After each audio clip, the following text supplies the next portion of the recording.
I want to take a few minutes and talk about retirement. I've been retired since 2005. I was blessed from the standpoint of having been in the military. I had VA health coverage. That was the only reason I was able to retire that soon.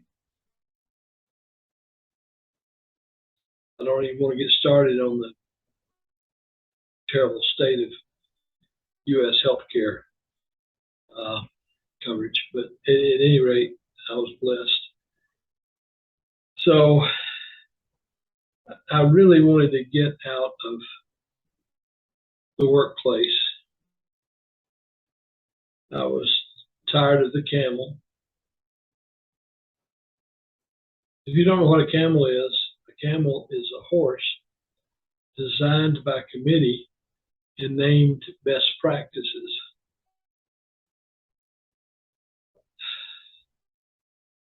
There was corporate BS. So another blessing I had when I first got into the computer industry, it was in its infancy, and we were inventing a lot of the stuff that's now taken for granted. And when I got in it, before there was such thing as a computer science degree, it's a long time ago. So basically, we would be assigned an objective, and how we achieve that objective was entirely up to us, because there were very few people that knew how to do what we were able to do.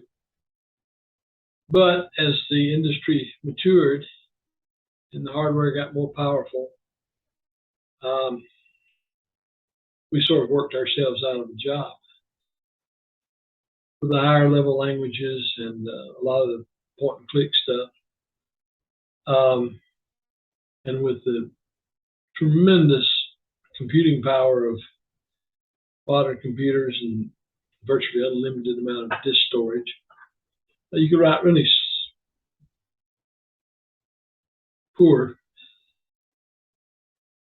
code and get the job done.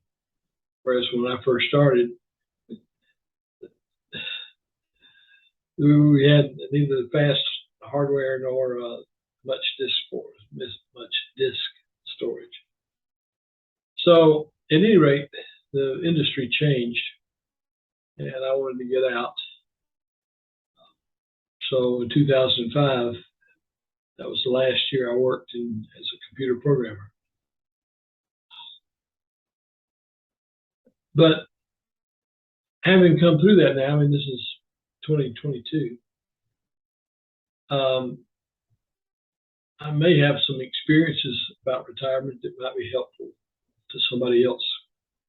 Looking forward to that day, time.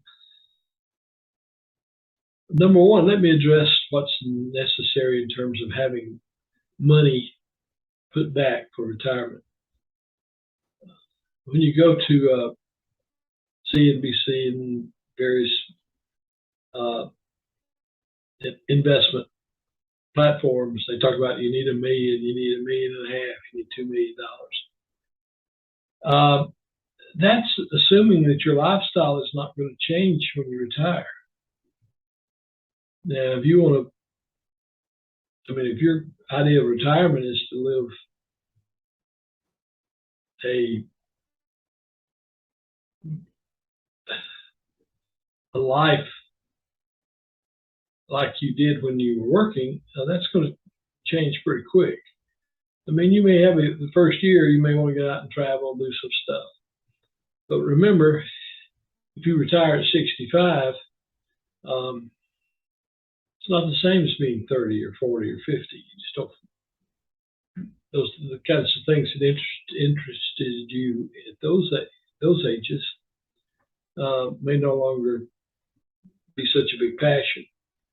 And physical limitations are going to bite into that dream. So reality sets upon you pretty quick. So the good news is, however, that you don't need a whole lot put back to retire comfortably. But there are some things that are absolutely necessary before you retire.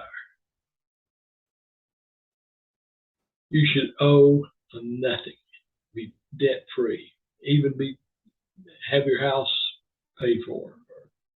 But a mortgage, house mortgage, would probably be the only thing that I would say would be acceptable to go into retirement with. And that needs to be on a residence that's going to be appropriate for retirement. I mean, you're going to downsize a lot. Whether you realize it or not, you're suddenly going to be not wanting to maintain a big residence or cut a big yard, or, so all those things need to come into consideration. But if you'll be debt free, you'd be surprised how little it takes to have a good living. Now, I'm fortunate. I live in a retirement community here in Central Florida, which has everything I want to do. It's got swimming pools. It's got 2 18-hole golf courses. It's got tennis courts, pickleball courts, horseshoes, shuffleboard, a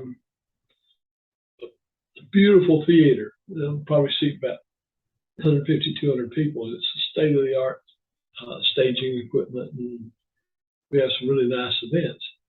We have a bar, restaurant, pro club, on and on and on. It's a great facility. And the place is on 1,000 acres, 24-hour manned security service. And, really super. The only downside here is the fact we got a lot of alligators. And for some reason, people think they're cute. And kill you in a heartbeat. But anyway, it does make life interesting. So when you're planning for retirement, it's mostly about planning your retirement lifestyle. And then once you've decided what you want and what you're actually going to need, and dream versus reality, then you'll know how much money, if any, you need to have put back. If, on the other hand, all you've got going into retirement is Social Security, that's going to be tough. It's not impossible, but it really cuts down your options. As it stands, since I've retired, I've gone on cruises, I've gone overseas to Europe, and, for me, that wasn't so important because I had traveled so much in my life. But for my wife, that was an important experience that I wanted her to have. So anyway, I guess preparing for retirement is a matter of getting real. If you found this and my other videos interesting or helpful, please click on subscribe and like and the notification button, because I release videos frequently. I'm retired, got the time. But I'll try to make them useful, not just not too much of just sharing my own life memories. Although I hope the ones I do share you'll find interesting. All right, thank you. Take care.